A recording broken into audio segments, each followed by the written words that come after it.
Hanya saja kepala tentara itu tidak ada pada tubuhnya, melainkan kepala itu ada di atas meja di dekat tasnya. Gila, merinding.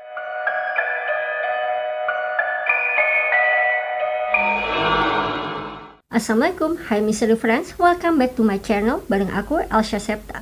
Kita balik lagi nih di malam Jumat. Tunggu, siapa teman-teman di sini yang berasal dari Malang? Kalian pasti tahu kalau SMA Tugu Malang ini sekolah-sekolah favorit di sana. Tapi di balik itu semua ada cerita-cerita mistis yang memang diceritakan secara turun-temurun selama bertahun-tahun, sehingga cerita-cerita mistis ini menjadi urban legend. Dan cerita-cerita ini bikin bulu kuduk merinding dan juga menyeramkan. Kalian penasaran cerita-cerita mistis apa yang terjadi di SMA Tugu?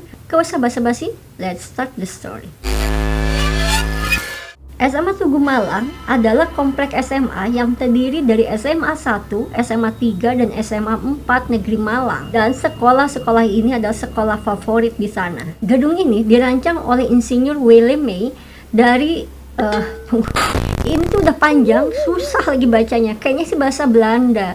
Tapi kalau di Indonesia kan, maksudnya Jawatan Gedung Negara Jawa Timur. Dan bangunan ini selesai dibangun pada tahun 1931. Jadi bangunan ini memang sudah ada dari sejak zaman masa penjajahan Belanda. Zaman dulu, waktu masih zaman penjajahan, gedung ini untuk HBS, yaitu Sekolah Menengah Belanda, dan juga AMS, Sekolah Menengah Umum Lokal. Nah, sekarang bangunan itu sudah menjadi SMA Negeri 1, SMA Negeri 3, dan SMA 4 Malang. Dan sekolah ini itu digabung menjadi namanya SMA Tugu karena letaknya ini di Jalan Tugu. Posisi gedung ini tuh memang strategis, yaitu di sekitar alun-alun Bunder yang merupakan pusat pemerintahan Malang yang baru. Bangunannya menghadap ke arah lapangan Peter Zone Koen. Pembangunan gedung ini hampir bersamaan dengan pembangunan Balai Kota Malang. Ceritanya supaya bangunan ini nggak berkesan seperti menyaingi Balai Kota Malang, akhirnya bangunan SMA Tugu ini dibangun layaknya seperti model villa. Di komplek gedung ini ada ruangan-ruangan yang bisa dipakai secara bersamaan dengan kedua sekolah ini. Kalau dilihat secara keseluruhan, gedung ini tuh termasuk arsitektur kolonial modern. Karena bangunan ini bangunan zaman Belanda, ada misteri-misteri dan penampakan-penampakan yang tidak masuk akal manusia. Dan cerita-cerita ini cukup populer di SMA Tugu. Di SMA Tugu yang merupakan bangunan lama ini digunakan ubin berwarna kuning. Walau di SMA Tugu ini ubinnya berwarna kuning, tapi ada bercak merah seperti darah dari warna merah yang jelas hingga warna yang kecoklatan atau merah warna gelap. Dan letaknya pun itu agak nggak beraturan, jadi bisa di mana aja. Dan sebagian itu ada di lorong-lorong kelas. Kalau menurut legendanya, konon ceritanya, kalau ubin ini diganti dengan yang baru, bercak merah itu yang seperti darah itu akan muncul kembali. Dan mitosnya siapapun yang mengganti ubin itu, mereka ini akan jatuh sakit atau kesurupan. Konon katanya hal itu terjadi karena dulunya SMA Tugu ini dijadikan tempat penyiksaan tentara masa perjuangan. Dan ubin yang berwarna kuning dengan bercak yang seperti darah ini sangat terkenal di SMA Tugu ini dengan sebutan ubin berdarah. Menurut kalian, bercak darah itu apa ya? Komen di bawah. Dari seluruh komplek SMA Tugu, yang paling angker adalah Aula Tugu. Aula Tugu yang dijadikan aula bersama baik itu SMA 1, SMA 3 maupun SMA 4. Awalnya aula ini juga mempunyai ubin dengan bercak darah.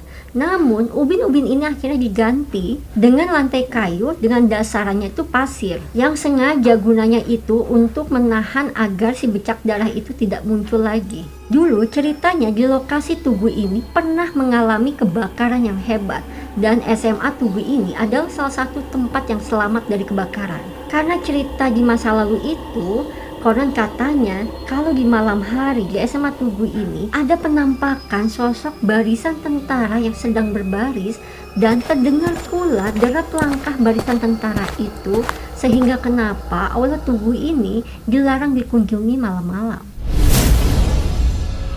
Ada cerita nih, ada anak-anak paskibra yang sedang bermalam untuk tugas upacara bendera kebesokannya. Katanya ketika anak-anak paskibra ini bermalam, mereka ini melihat penampakan sosok-sosok hantu pasukan militer yang sedang berbaris. Tetapi pasukan tentara itu tanpa kepala, dan mereka juga mendengar suara derap langkah kaki di aula tugu pada malam 16 Agustus. Ada juga cerita yang pernah dialami oleh mantan ketua OSIS SMA 1. Saat malam setelah dia ini selesai latihan paskibra, dia ini berniat untuk mengembalikan bendera ke ruangan OSIS. Setelah dia mengembalikan bendera itu dan dia mau pulang nih, mau ambil tasnya di ruangan OSIS itu, tiba-tiba dia melihat sesosok hantu tentara sepertinya dari zaman penjajahan. Hanya saja kepala tentara itu tidak ada pada tubuhnya, melainkan kepala itu ada di atas meja di dekat tasnya. Gila merinding. Kalau gue jadi dia itu kayaknya udah lari, gak mungkin gak akan inget tas, gak akan inget apa, pokoknya kabur aja dulu. Dan yang bikin ngeri, kepala itu sedang menatap dirinya. Sejak malam itu dia tidak lagi mau mengadakan rapat OSIS di malam hari.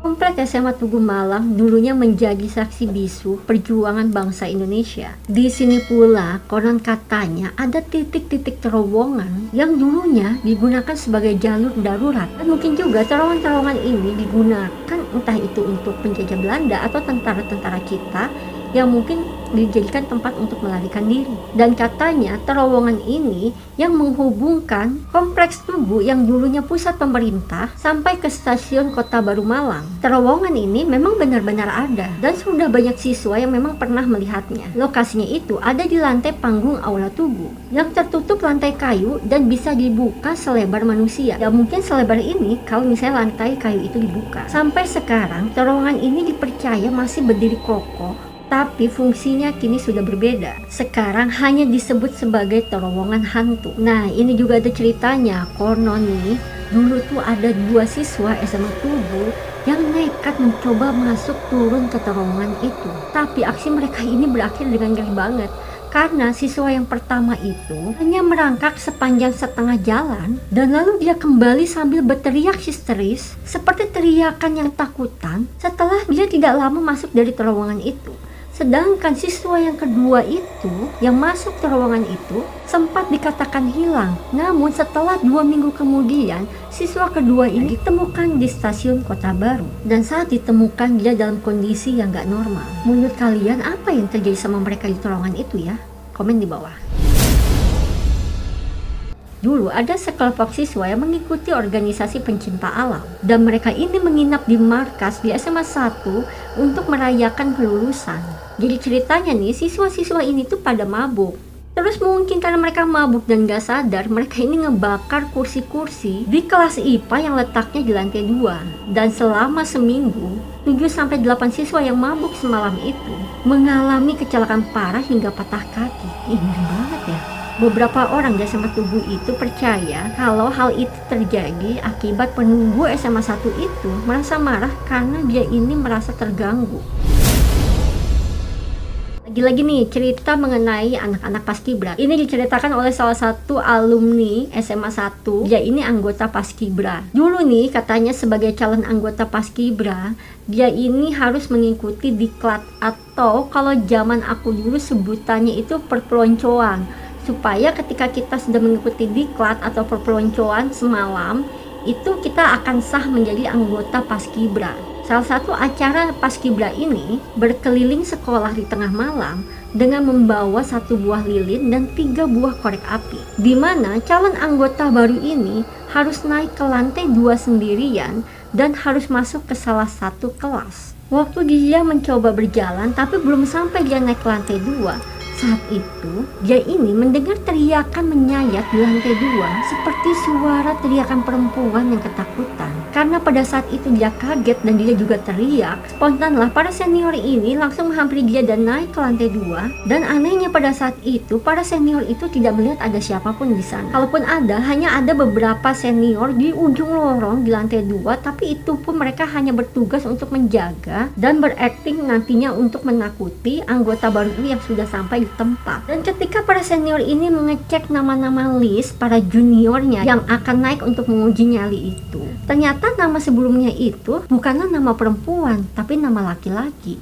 Lantas siapa yang teriak itu? Ada juga kejadian yang diceritakan oleh mantan ketua OSIS. Kayaknya banyak banget cerita-cerita dari mantan ketua OSIS ya. Jadi ceritanya saat itu dia ini juga lagi mengikuti diklat paskibra. Dan seperti biasa nih, jadi para junior ini akan diuji nyali dengan mereka ini harus naik sendirian ke atas ke lantai 2 dan masuk ke salah satu kelas. Dan dia pun sama melakukan seperti itu. Dan ketika saat itu dia naik ke lantai 2, dia melihat ada sosok pocong yang sedang berguling-guling di lantai. Wait, nih, aku paling gak bisa aku tuh jujur aja ya, paling gak bisa kalau cerita soal poci, nggak tahu kenapa. Dan kemudian pocong yang berguling-guling itu tiba-tiba saja pocong itu berdiri dan kemudian menghilang. Saat itu dia yakin kalau sosok itu bukanlah para senior yang mencoba menakutinya, karena tidak mungkin kalau sosok manusia bisa tiba-tiba menghilang begitu aja di depan matanya. Lantas itu siapa?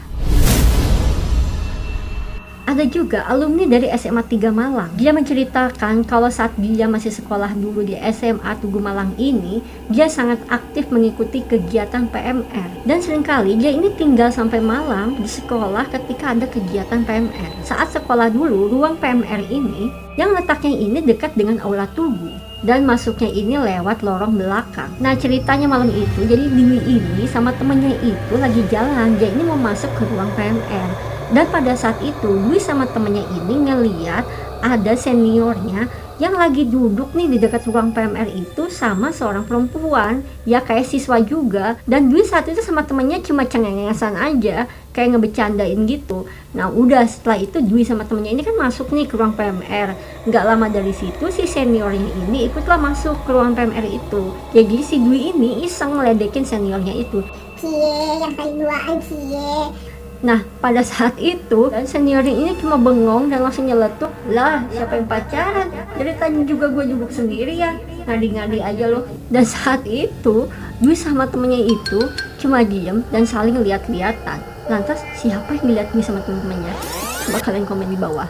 Ada lagi juga nih kisah di ruang PMR. Saat itu ada siswa dari SMA 1, dia ini anggota PMR yang sedang mengikuti rapat di ruang PMR. Namanya mungkin kali ya pulang sekolah, terus dia harus ngikutin rapat malam-malam. Terus mungkin karena dia ini ngantuk kali ya, capek. Akhirnya dia itu, kalau orang Sunda tuh bilangnya kayak lep-lepan. Lep-lepan tuh kayak orang yang udah ngantuk banget, jadi matanya tuh yang yang udah kayak gitu. Dan waktu dia sempat ngebuka mata saat itu, dia tuh ngeliat salah satu temennya di sebelah dia itu wajahnya meleleh. Mungkin itu karena dia udah saking ngantuknya, akhirnya dia tuh kayak ketiduran. Dan setelah dia ketiduran, ketika dia lulunguh tuh istilahnya apa ya, kebangun, tapi masih dalam keadaan ngantuk. Dan saat itu kagetnya yang bikin ngeri adalah dia melihat seluruh anggota rapat itu wajahnya meleleh. Menurut kalian, apakah dia itu halusinasi atau dia dibawa ke dimensi lain sehingga dia melihat penampakan sosok wajah-wajah yang meleleh? Komen di bawah. SMA 3 Malang pernah memiliki musola yang letaknya di dekat aula Tugu. Katanya jarang banget ada yang berani sholat di musola itu ketika sudah mendekati maghrib ke atas. Ini enak banget. Saat itu ada salah seorang siswa yang memang dia ini pengen sholat maghrib di musola itu. Dan pada saat itu dia sholat di musola itu sendirian. Saat dia sholat sendirian, setelah dia melakukan sujud dan duduk kembali, tiba-tiba aja sholat dia ini jadi gak khusyuk. Gara-garanya dia ini ngeliat ada sosok yang sudah duduk di depannya, padahal dia tuh sama sekali gak mendengar pintu musola dibuka. Lantas siapa sosok itu? Gila, ini beneran merinding. Tau kan nih kayak film apa? Kayak film Tayamum, kalau kalian pernah nonton. Jadi gue takut sendiri ngebayangin itu. Ada beberapa alumni siswa SMA Tugu, dia menceritakan pengalamannya saat sekolah di sana. Katanya isu mengenai lantai berdarah yang katanya nih kalau ubinnya diganti, maka ketika ubin baru itu dipasang akan muncul lagi bercak merahnya itu yang seperti darah. Sebenarnya itu tuh nggak benar dan juga hoax. Karena menurut dia waktu dia di kelas 11, katanya kelas di bawah itu direnovasi. Dan kelas di bawah tersebut katanya pernah dia gunakan ketika dia kelas 12. Dia bilang nggak ada tuh yang namanya lantai baru itu muncul kembali bercak darah yang seperti diceritakan orang-orang. Tapi ya itu di kelas yang dia tahu, nggak tahu kalau di kelas yang lain. Mengenai terowongan hantu, jadi ada alumni yang menceritakan dari lubang antar papan kayu itu, dia ini pernah iseng sama temennya menjatuhkan tuh buntelan kertas dan juga penghapus ke dasar lorong saat aula sedang sepi. Bunyi pantulan ketika si buntelan kertas dan penghapus itu jatuh kedengaran cukup kencang. Jadi dia ini memprediksi kalau mungkin memang terowongan ini cukup dalam dasarnya. Terowongan di stasiun Malang Kota Baru yang digunakan penumpang untuk berpindah peron, dia belum pernah menemukan ujung terowongan yang menghubungkan ke sekolahnya. Dan dia cerita kalau semua sisi terowongan itu pernah dia jelajahi dari peron 1 hingga ke peron 4. Tapi dia juga nggak tahu kalau memang ada sisi terowongan yang mungkin saja sudah ditutup. Mengenai hantu wanita dan noni Belanda di sekolah Tugu, kalau ini menurut dia katanya bisa jadi benar karena temannya ini pernah bercerita dan kebetulan temannya ini memang dia memiliki kemampuan untuk bisa melihat makhluk tak kasat mata. Temannya ini melihat sosok penampakan hantu noni Belanda di ruang kelas akuarium. Kelas akuarium adalah kelas yang menempati bangunan baru dengan banyaknya kaca, makanya disebutnya kelas akuarium. Namun dia sendiri sih mengaku belum pernah melihat sosok hantu noni Belanda. Tapi ada kejadian yang pernah memang dia alami bersama teman-temannya. Ada suatu waktu nih, siswa-siswa di sekolah itu digegerkan oleh sebuah foto dengan adanya penampakan sosok hantu perempuan yang kepalanya pecah pada foto kalender tahunan yang berisi kolase foto bersama setiap kelas. Nah, saat foto bersama nih di tiap kelasnya, jadi di foto itu di sebelah siswa perempuan ada sosok penampakan perempuan yang sangat jelas, kelihatan banget mukanya, matanya, hidungnya, begitupun juga dengan rambutnya. Tapi ada bagian yang tidak jelas di atas kepalanya, seperti ada bagian yang hancur atau pecah di kepalanya. Awalnya nih banyak yang mengira kalau itu adalah hanya ilusi optik semata. Namun nih kalau kalian bisa melihat foto itu benar-benar, ternyata memang mirip dengan penampakan sosok wanita muda. Ketika ditanya waktu itu, nggak ada satupun siswa-siswa yang mengenal wanita ini. Jadi ya mungkin aja itu adalah hantu noni Belanda. Beberapa misteri-misteri itu hingga kini masih terus diceritakan dari generasi ke generasi, dari kakak kelas ke adik kelas, begitu saja tiap tahunnya, hingga menjadi cerita-cerita yang melegenda di SMA Tugu. Walaupun tidak ada yang bisa memastikan maupun membuktikan kebenarannya. Percaya nggak percaya, tapi itu menjadi legenda di SMA Tugu. Oke, buat teman-teman yang suka sama video ini, kalian klik like, komen sebanyak-banyaknya, dan bantu share video ini. Dan tentunya bantu support dengan klik subscribe-nya. Maaf kalau ada kurang dan salah-salah kata. Tonton terus video-video lainnya di channel aku. Segitu dulu aja ceritanya. Sampai ketemu lagi di video-video berikutnya. Bye.